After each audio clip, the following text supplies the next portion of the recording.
Matthew 22. And we're going to be picking up our reading this morning in verse 15, and we'll go through verse 22. So I'll read the first and the odd-numbered verses, and you guys can join in reading the even-numbered verses through verse 22. Let's stand as we read together. Then the Pharisees went and plotted how they might entangle him in his talk.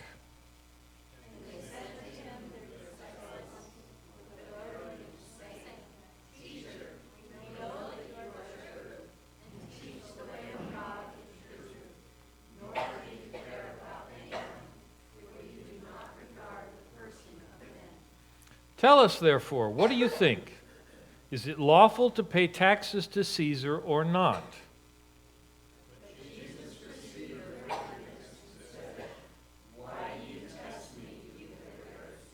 Show me the tax money.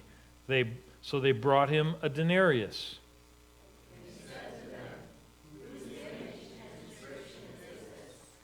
They said to him, Caesar's. And he said to them, Render therefore to Caesar the things that are Caesar's, and to God the things that are God's. When they had heard these words, they marveled and left him and went their way. Let's pray. Father, thank you for your word this morning, and we ask that your Spirit would speak to us and help us to understand those things that would be implications for us to apply in our own lives. We thank you for it in Jesus' name. Amen. You can be seated. There's a story about a certain fitness center. This fitness center was offering $1,000 to anybody who could prove that they were stronger than the owner of the fitness center. Interesting challenge. And here's how it worked. The owner of the fitness center was a real, muscle guy. He was a real strong guy. And he would take a lemon and he would squeeze it until all of the juice in the lemon had run into a glass. He would squeeze it and squeeze it and squeeze it. And then when he was done, he'd hand the lemon over to the challenger. Anybody who could squeeze just one more drop of juice out would win the $1,000. Many people tried over time. Weightlifters, construction workers, even professional wrestlers. But no one could get another drop of juice out of that lemon. One day, a short, slender fella came in and he signed up for the contest. Amidst all of the last more drops of juice fell into the glass. Everybody went silent. The owner got the money and paid it to the guy, and then he asked him, he said, what's with you? Are you some sort of a, closet lumberjack or weightlifter or what is going on here? And the man picked up the money and he walked to the door and he said, No, none of those things. He says, I work for the Internal Revenue Service.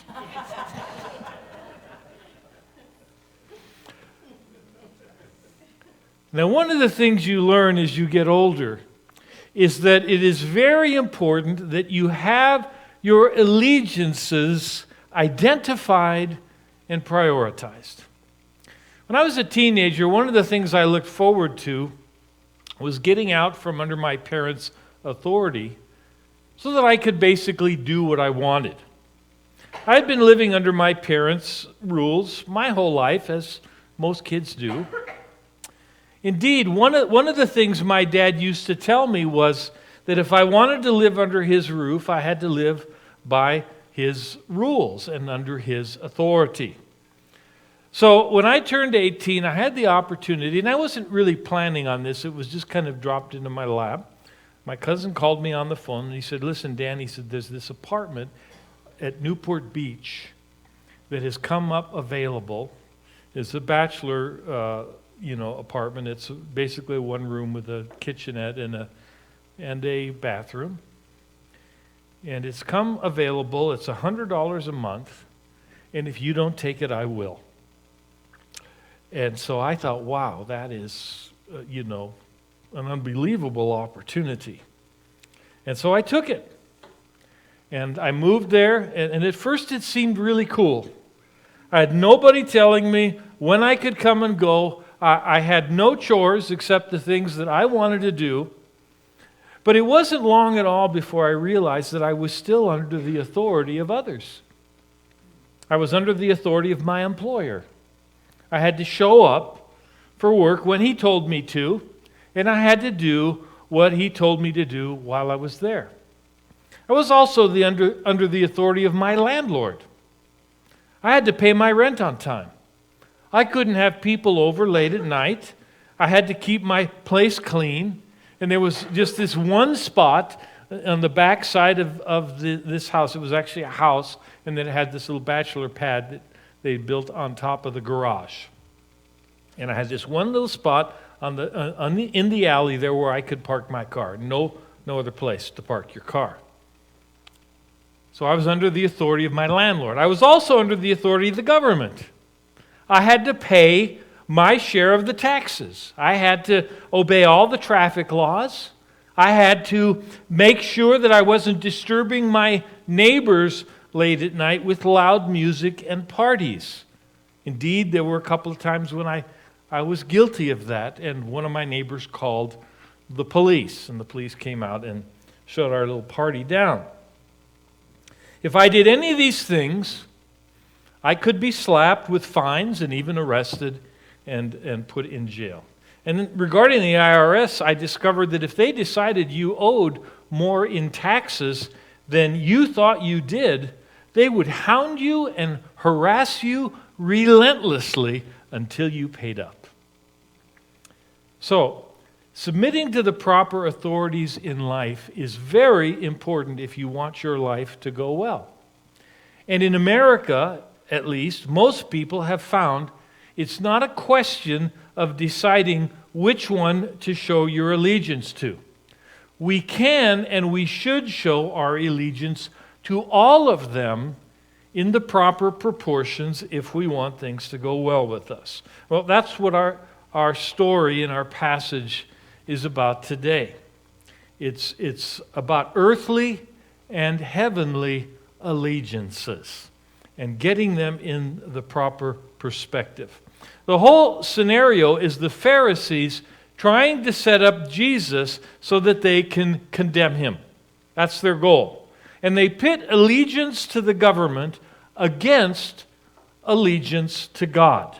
They wanted him to take a position on one side or the other. They come to him with sort of flattering words and kind words, appealing, if you would, to a man's pride.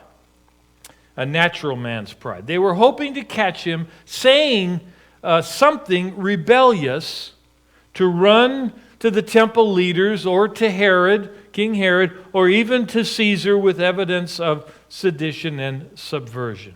For most, this would have been a lose-lose proposition. But they seriously didn't know who they were dealing with.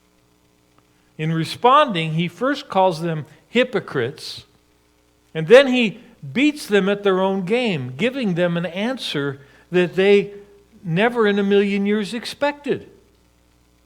Now, we've been looking at a set of 3 parables for the last few weeks. Parables which Jesus taught against the religious leaders of Israel. Starting in chapter 21, verse 28, through 22, verse 14. That whole section of the Gospel of Matthew accentuates the coming judgment of God against Israel because of their rejection of the Messiah. They have rejected Jesus' person and message. They had rejected the message of the gospel of the kingdom of heaven, and they would be judged for it. And he makes this clear in these parables. These parables provide a spiritual diagnosis of the state of Israel at the time in which Jesus was preaching. We can see a picture of Israel's spiritual problem in the very stories that Jesus tells. And of course, they knew that he was referencing them. And of course, that made them mad. They also provide us with touching pictures of Jesus' invitation to repentance, as he sometimes implicitly, sometimes explicitly calls upon the leaders of Israel to turn from their wicked ways and to turn to him, or to flee to him. Today we come to the first of a series of exchanges, continuing exchanges, if you will, between Jesus and the religious leaders of Israel. And these conflicts, which are occurring now during the last days of Jesus' life, focus on his person and on his claim and on his teaching. And they show again his divine wisdom and his goodness, while exposing the evil of those who oppose him.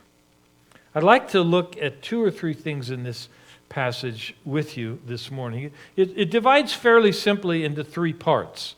In verses 15 to 17, we'll see the plot which has been hatched by the Pharisees and implemented by their disciples and by the Herodians. And then if you look at verses 18 through 21, you'll see Jesus' reply to that particular plot in question. And then if you look at verse 22, you see the aftermath. And the aftermath of this particular plot is very, very important for what Matthew is teaching us today. So I'd like to look at this passage with you this morning and look at these three sections. The first point that I want to make is that a rebellious attitude, when confronted with the truth, will oftentimes flatter the messenger while at the same time seeking to discredit and destroy. So here we have verses 15 to 17. Then the Pharisees went and plotted how they might entangle him in his talk. And they sent to him their disciples with the Herodians, saying, "Teacher, we know that you are true and teach the way of God in truth, nor do you care about anyone, for you do not regard the person of men." So that's the flattery. Tell us, verse 17 says, "Therefore, what do you think? Is it lawful to pay taxes to Caesar or not?" So the Pharisees are clearly setting up a trap for Jesus. And even as we see them setting this trap, we are learning a very important message. And that message is this: the rebellious heart can stand before the truth and still attempt to flatter for advantage and scheme to destroy.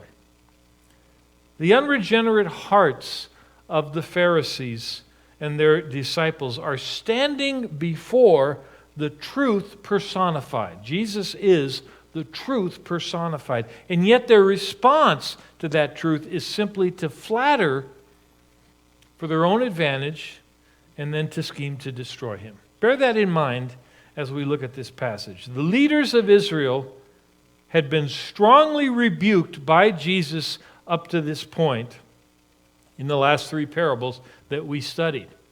And so being frustrated in that circumstance in front of the people of Israel, as Jesus spoke very directly about their sin and the wickedness of their hearts, they go off by themselves and they plot together to lay a trap for Jesus. And this was a significant plot. This isn't something that they did overnight. They had to plan this, and they had to figure it out, and they had to get the cooperation of certain people, and you'll see that in a minute.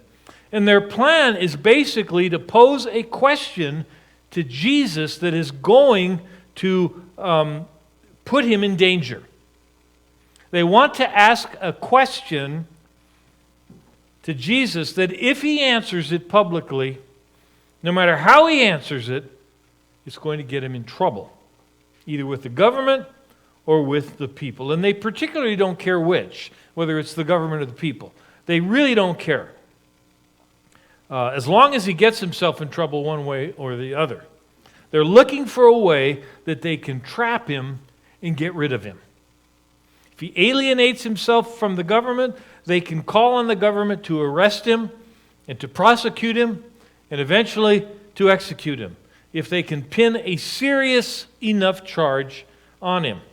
If he gets himself in trouble with the people, then they hope to alienate the people from him as they expose his unpopular teachings.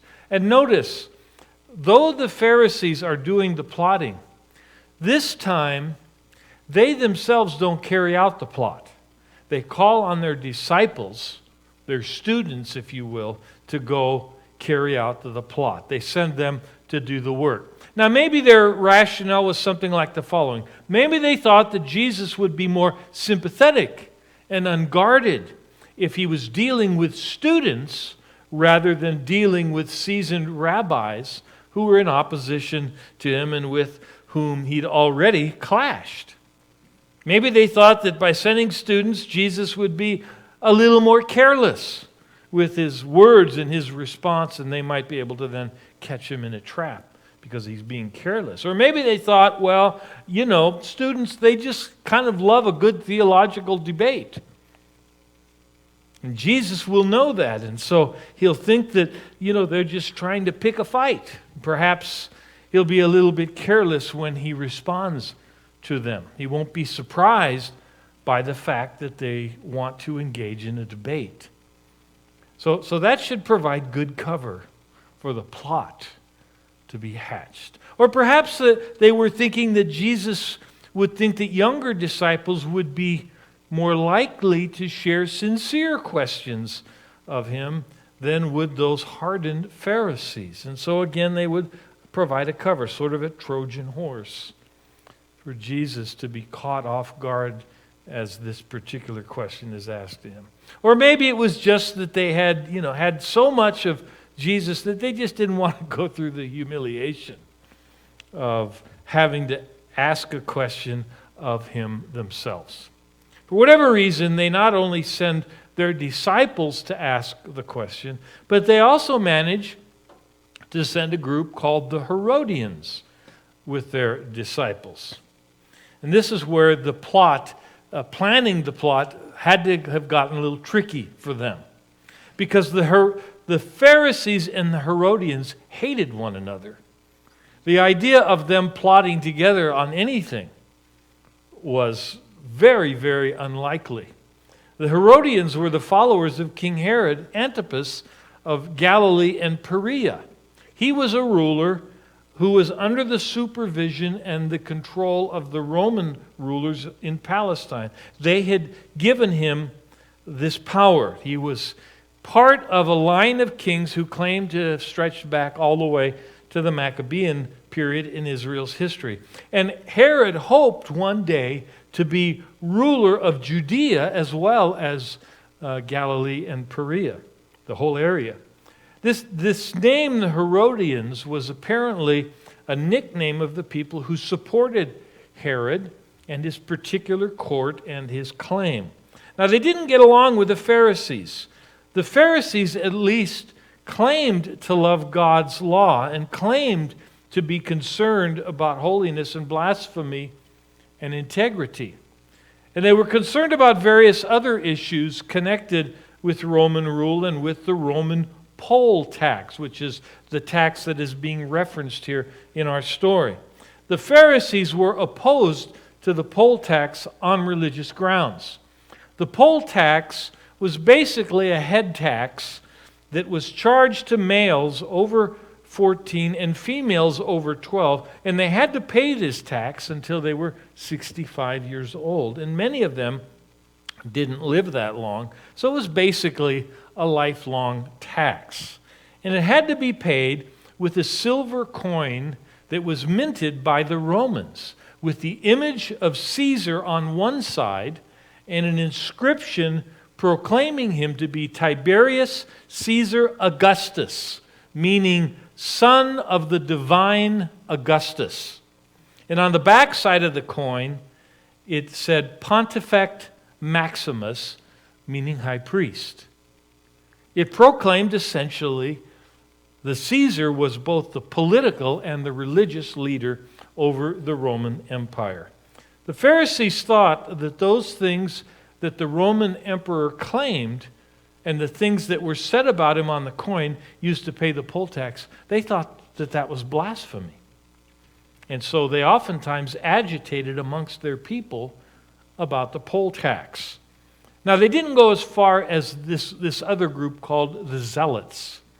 Remember, one of the disciples of Jesus was called, in the list of names, Simon the Zealot. He was one of these that actually advocated the people to take up arms and resist Rome, to drive out the Romans, and definitely to refuse to pay the poll tax. The Pharisees didn't go that far, but they were sympathetic to it. They were sympathetic to that particular approach. The Herodians, on the other hand, wanted the people to pay the poll tax. First of all, because their king Herod benefited from the tribute that was paid. Second of all, because if people in Israel rebelled against the Roman poll tax, Rome would most likely respond by tightening their control of the region, bringing in more troops, and really clamping down. And that would mean what? It would mean that Herod's power would be diminished. So even though the Herodians didn't particularly like the Romans, they didn't want people to rebel against paying the poll tax because they thought that it dimmed the chances of Herod eventually becoming king over the entire territory himself. And so these two groups basically hated each other, the Pharisees and the Herodians. They hated each other. And by the way, the Pharisees probably hated the Herodians more than they hated the Romans, because the Herodians were related to the Pharisees, and yet they were in collusion with the Romans. And so there was great animosity between these two groups. But in this passage, we see them coming together to try and trap Jesus. Though they hated each other, they hated Jesus more. Sort of the enemy of my enemy is my friend. Now, they pose a question to Jesus that would have presented a dilemma for him. Essentially, it's, should the people pay the poll tax? Apparently the Pharisees asked it because of the way that the question is put. Look at verse 17 again. Is it lawful to pay taxes to Caesar or not? So you see the question. They are basically asking, is it moral, according to God's law, is it moral to pay this poll tax? Now this question, they reasoned, posed a real problem for Jesus. If Jesus responded by saying no, it's immoral to pay the poll tax, then immediately the Herodians and the Pharisees along with him would say that he's speaking treason. He's being treasonous. He's speaking sedition against the Roman powers, and we must now turn him over to the government so that he can be dealt with.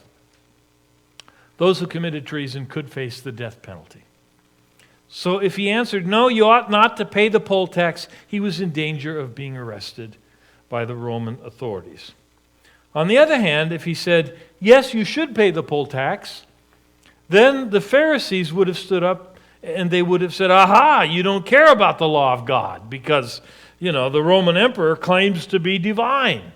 So how can we support him in this way? And if the Roman emperor's coinage sets forth that claim explicitly, and this poll tax of the citizens in Judea is immoral because it requires a follower of the one true God to give tribute money to a man who claims to be God himself. And therefore, you don't care about the first or the second commandment. You don't care about God's law. And so simultaneously they would accuse him of not obeying the law of Moses, not teaching the law of Moses, and of being in favor of a tax that the people in Israel despised. So if he didn't get in trouble with the government, they thought, surely he was going to get in trouble with the people when he answers this question. Can you imagine if today the president were to claim to be the Son of God and to mint coinage which indicated that, and required you on April 15th to pay your taxes in that coinage? Don't you think that there would be a bunch of Christians who would have a problem with that? Well, there were a lot of people in Israel who would also have a problem with what was going on here. They said, that breaks both the first and second commandment. This man claims to be God, and he makes an image of himself on this coin. This man claims to have the right to be worshipped, and so he violates both the first and second commands. And so this is really a very thorny question which is being asked of Jesus. However legitimate that question was for devout Jews, and later for Christians who would face the same problem in the empire, it's very important for us to realize that these disciples of the Pharisees were not asking Jesus the question because they cared about his answer. They were only asking him this question because they wanted to trap them. Now I submit to you that Jesus could have turned the whole thing around on them and asked them the same question. Right?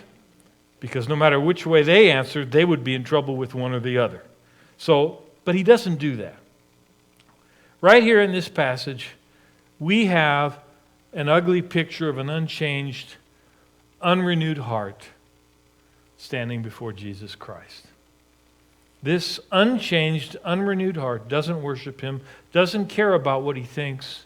It simply schemes in order to try to destroy him. And so through this whole ugly scene in verses 15 through 17, we learn this, that the unregenerate heart, even when it's standing before truth, doesn't accept it. Doesn't accept it. So often Christians present the truth of God and people reject it, and the Christian wonders, what did I do wrong? How come they didn't, accept my loving presentation of the gospel? Do I need to present the truth better next time? Well, maybe so, but this passage reminds us that if a person's eyes are blind, then they cannot see the truth no matter how large it is in front of them. Here's Jesus, the truth himself, and all these men are trying to do is figure out how to get him out of the way. They don't care what he says. Notice also that Jesus was on guard against their scheming and their flattery. Jesus was not taken in by their flattery. We too must beware, I think, of the approval of the world. Beware when too many people seem to be with you, because they may not be. It may be flattery. Beware when the world flatters you. Jesus was not taken in by this particular ruse. He was on guard. And at the same time, this question, however insincere it was an important issue for many devout Jews. And it would become a very important issue for Christians in days to come. Who should we obey? God or Caesar? That comes up in the book of Acts, doesn't it? And so Jesus' answer to the question is significant. Even though they meant it for evil, God actually meant this question to be asked for good. Even though the disciples of the Pharisees meant this question to entrap Jesus, God meant this question to be answered for the good of his people in the future. Jesus has the opportunity now to lay down a principle that will become very, very effective as time goes by. Now, the second point I want to make is that Jesus reveals his glory in his wisdom in his answer. He reveals his glory. He reveals his deity, if you will.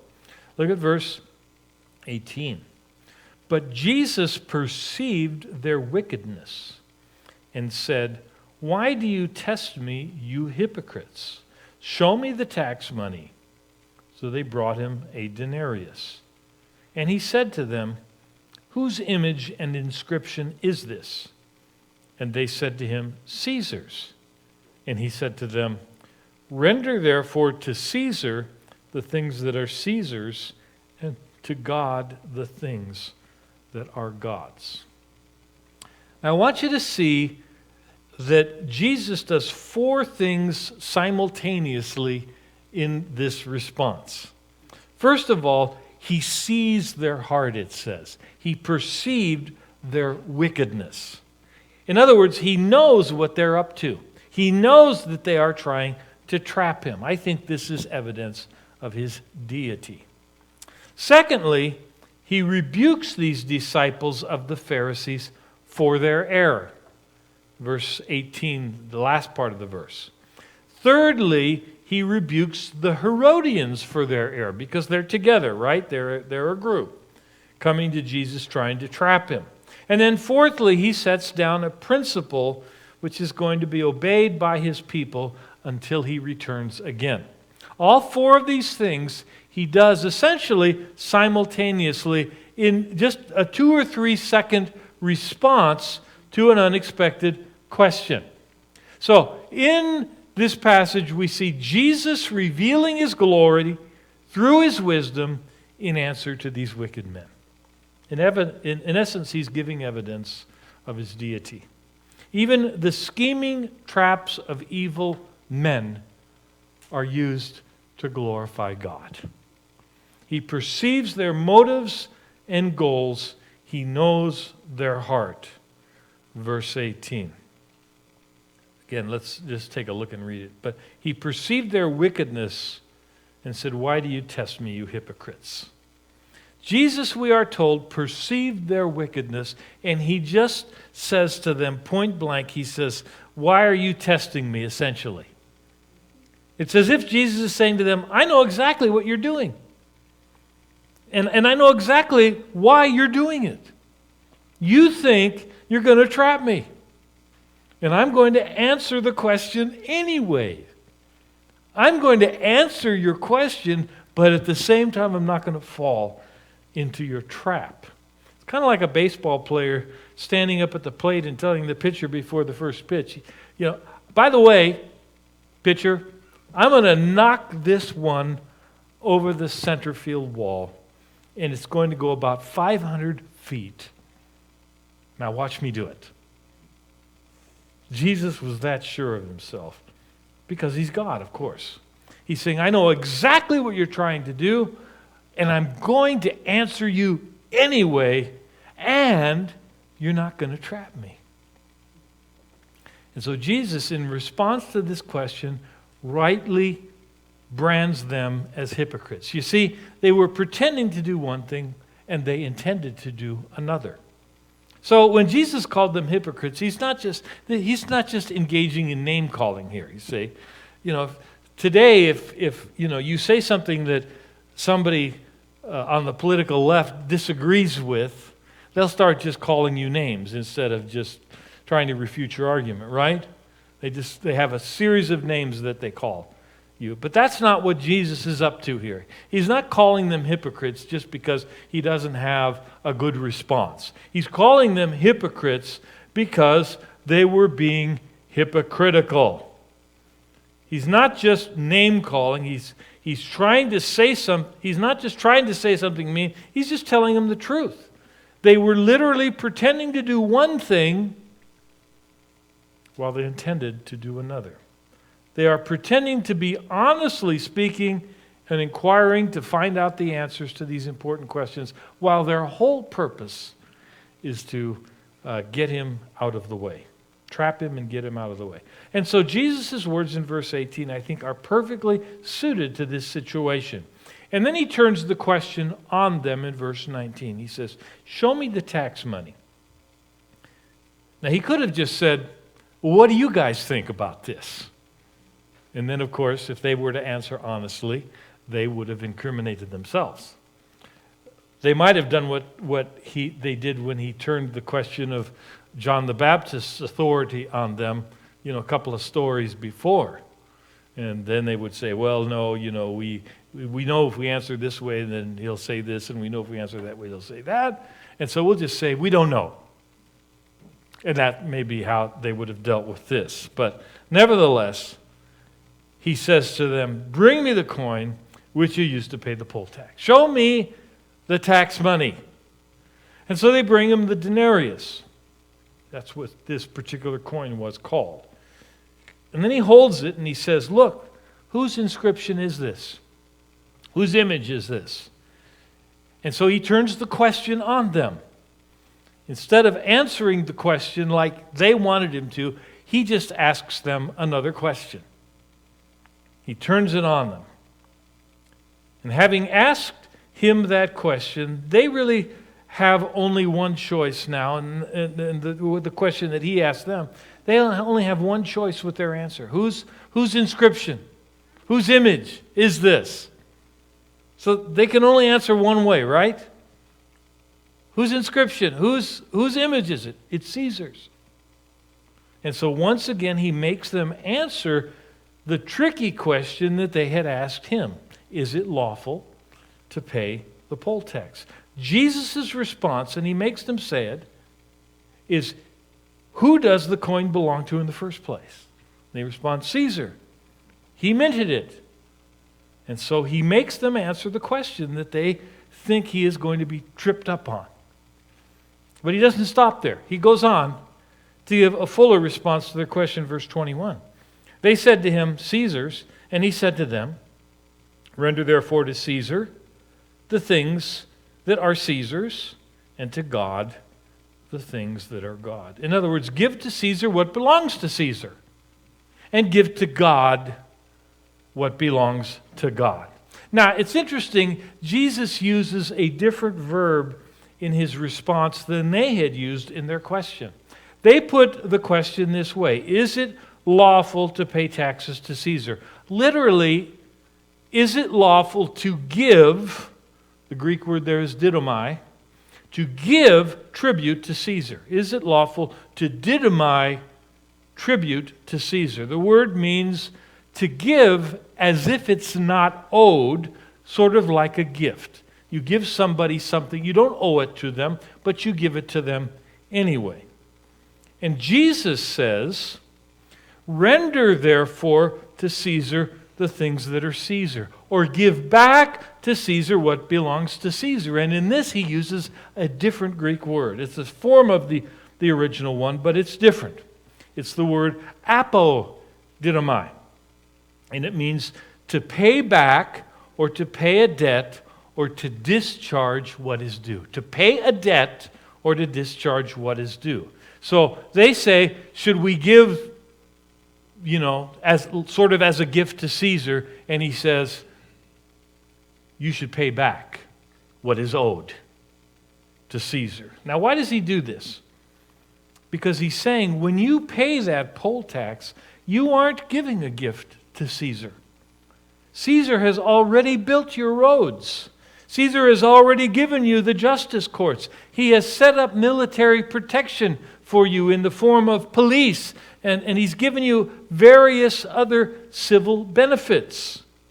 Therefore, if you have a problem with Caesar's provisions, then you shouldn't be protesting the poll tax. You should have protested in the first place when he set up all of these things. You accept the roads, you accept the protection, and then you pretend to have religious scruples over paying him for those things. In other words, for Caesar to build those roads and provide all these things, it costs money, right? For the government to provide certain benefits for us, like roads and signals and traffic stuff and courts of adjudication and prisons to house those who disobey the law and that sort of thing, it costs money. Somebody has to pay for it. The government just doesn't have, a tree that they pull the money off of to pay for it. So if you didn't want to pay for these things, then you should have protested when Caesar began to provide them. You accept all of these things, you accept the protections, then you should pay for it. So, you give back to Caesar what already belongs to him. But you give to God what belongs to him. Jesus is saying, you know that only God is to be worshipped. Only God is God. Only God provides the high priest. So you don't worship Caesar as a high priest. You don't acknowledge him as a high priest. You pay him his money for his roads and for his protection, but you don't worship him as high priest. That belongs to God. And so when we give praise to God, we are simply giving him what is already his due. Even as we pay taxes to Caesar, we are just giving him what is already his due. And in one sentence, Jesus says more about the church-state relationship than most people say in a book. And I wish that we had the time this morning to go into the implications of what Jesus said in response. But this is the main thing that I want us to see here. Jesus is speaking to people who were pretending to be religiously scrupulous about the payment of this poll tax. They were pretending to be very zealous for God's law. And there are people like that in our society today too. They are very concerned about the wickedness in the society around them, but they are not concerned themselves to give God what is God's due. They make a lot of noise about the rigidness of society, but they don't give their own hearts to God. Jesus is waiting for them.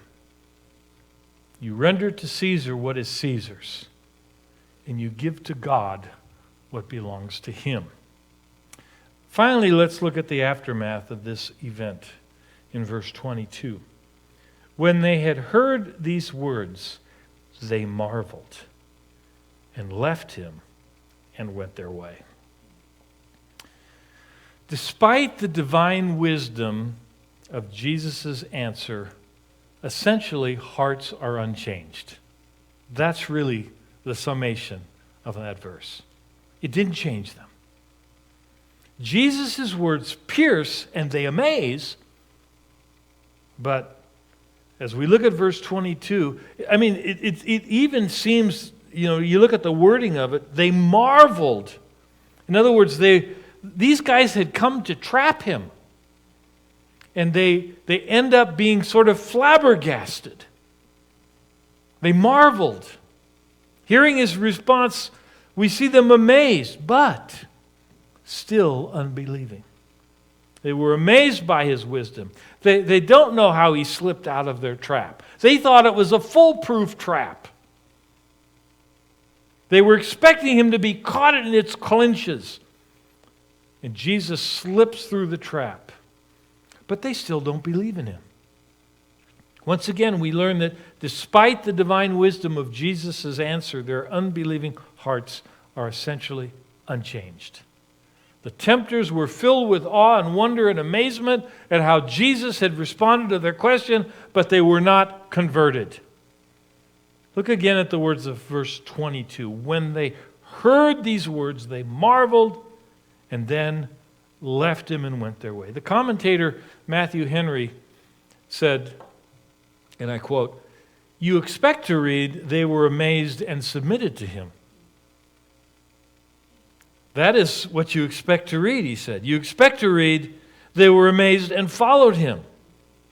But what you read is, they were amazed and left him. See, it's not enough to be amazed at Jesus. Jesus doesn't want our amazement. He wants our whole life. He wants our fellowship. He wants our submission. He wants our acknowledgement that he is the King of Kings and the Lord of Lords. And he wants our acknowledgement that his way of salvation is the only way of salvation, and that his finished work on the cross is the only way that we can have fellowship with God. Jesus doesn't just want our amazement. He wants our worship and our allegiance. These men were amazed, but they wouldn't worship. They couldn't see his kingdom. They couldn't see his glory, and so they couldn't love him. The only reason that we love him is that he opened our hearts to believe and to understand his word. Now there's a warning in that, isn't there? There's a warning for everyone who is obstinate before the presentation of the gospel and whose hearts are hard until the Spirit makes them soft. We must humble ourselves before the Lord and beg that he would soften our hearts to respond to the truth. We must humble ourselves before him. See, the problem was not that they had not seen enough truth. They had seen plenty of truth. The problem was that their hearts were hard to the truth. They knew it was the truth because they marveled, but they were not willing to submit to the truth. I know I was like that for many, many years. And many of you perhaps were too. Maybe some are. So where should our allegiance be? Government or God? Well, that's the wrong question. It really is the wrong question. See, Christians have an allegiance to both. We should obey the government. We have a dual citizenship. Certainly Philippians 3:20 says, "For our citizenship is in heaven, from which we also eagerly wait for the Savior, the Lord Jesus Christ." But at the same time, we have Romans 13, verse 1. "Let every soul be subject to the governing authorities.